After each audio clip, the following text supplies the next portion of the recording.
anything about the book? I do now. It's dark.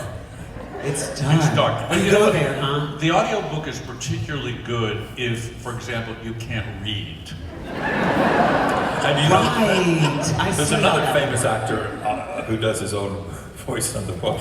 Who's that? Yes. You know who it is. That's right. Yes. I'll play myself in the book. How large is my role? Save those lies, don't explain.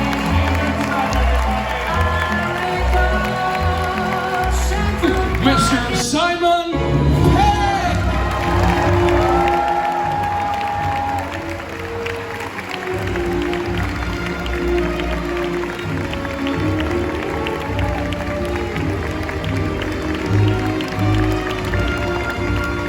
I'm a fan of gadgets and things. I love stuff.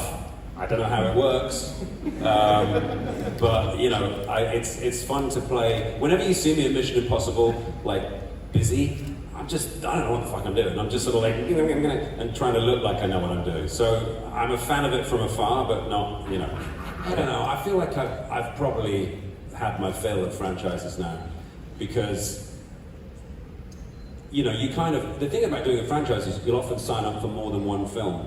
So then you wind up sort of contractually obliged. So even if you don't have a good time, unfortunately for me that's not happened yet. But if you ever sign up to something you don't really like and then have to do more and more of it, it can be a little sad. Well, I don't drink. I've been sober for 10 years. And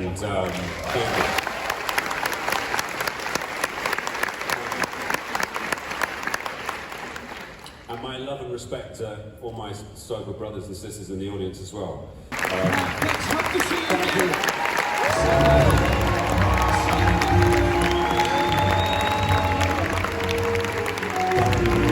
And that was, it wasn't actually on set, it was Comic-Con. Oh my God, I was literally going to say the same thing. We all hadn't been in the same room together as a cast, and that was the first time we'd all gotten together. And for me, not having known anyone really well, I was worried about, you know, fitting in, Australian kid, first big show, just wanted people to like me.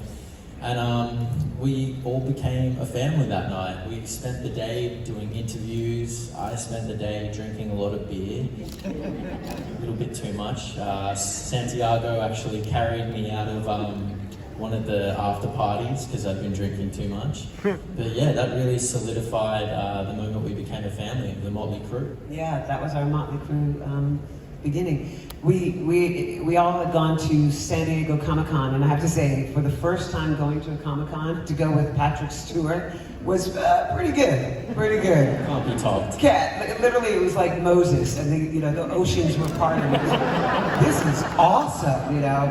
And we all, you know, because when you shoot things, you know, it all seems like we're all sort of there at the same time, but we're not. You know, they shoot this scene, and so we just don't interact. And that was the first time that the entire cast was together.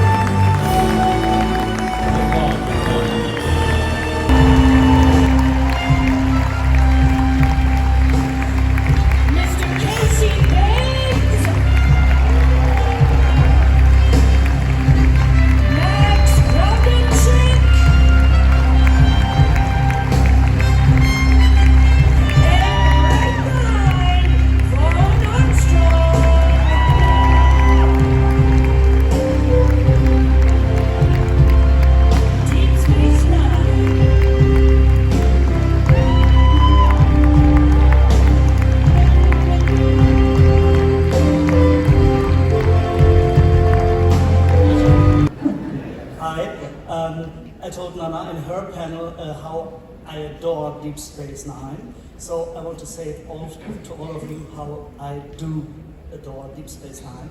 And I had a question. I know from Nana that her favorite episode is Do It.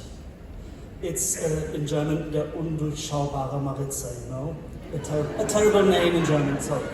And what about the others? What are your favorite episodes? My favorite was when they got to stop drinking that damn canard.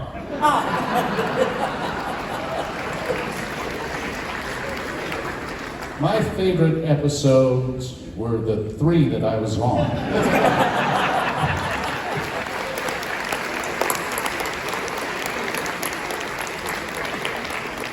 Max? My favorite episode was, it was a Dax episode, and the Ferengi had like the bee story. What was the name? Damn.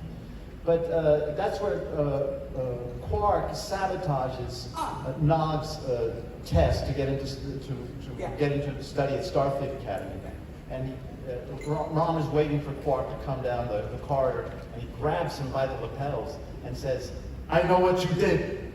I know what you did. If you ever do anything to hurt my son again, I will burn the bar to the ground." And I'm pushing him against the wall, you know. And the director goes, "Cut." And then he says, "Moving on." Well, I wanted to do it again. He said we had to move.